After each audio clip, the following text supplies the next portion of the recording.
You buy a truck for $60,000 to start a shipping business.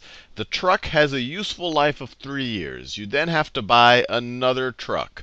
So what I've done here is I've drawn a series of income statements for our shipping business. This is year 1, year 2, year 3, year 4.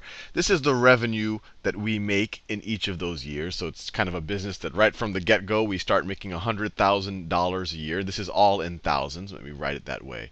So this is all in thousands. So this is 100,000. And it kind of just stays steady there. We just keep making $100,000 a year in revenue for the first 10 years.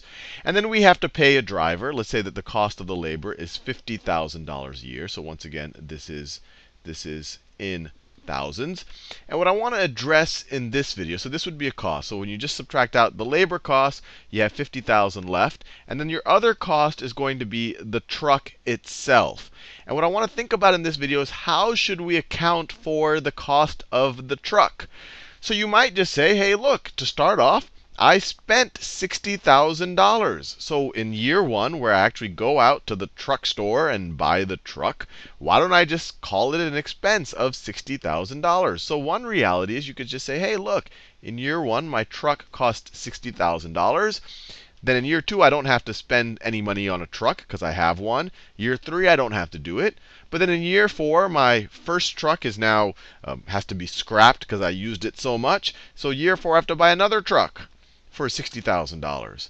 And then again, in year 5, year 6, I don't have to do anything. Then in year 7, I have to buy another truck for $60,000.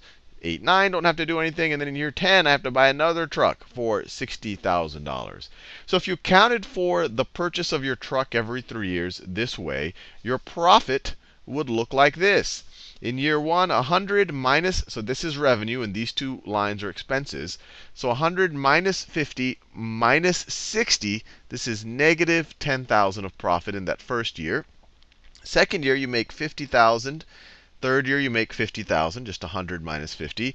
Then fourth year, again, negative 10,000. And then you make 50,000 and 50,000. And then again, negative 10,000. And then 50,000 and 50,000.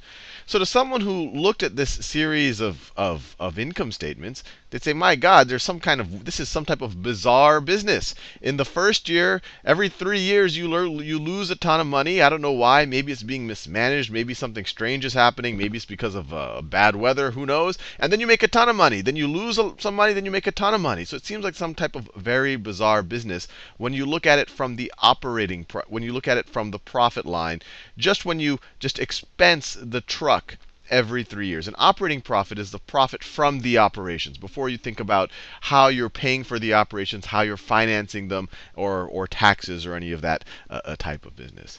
But this is strange because this is a very stable business. It's very strange for its operating profit to kind of jump around like this. So the way that we kind of reconcile this is by doing something called capitalizing the expense of the truck and then depreciating it over the course of its life. And I'll cover that in the next video.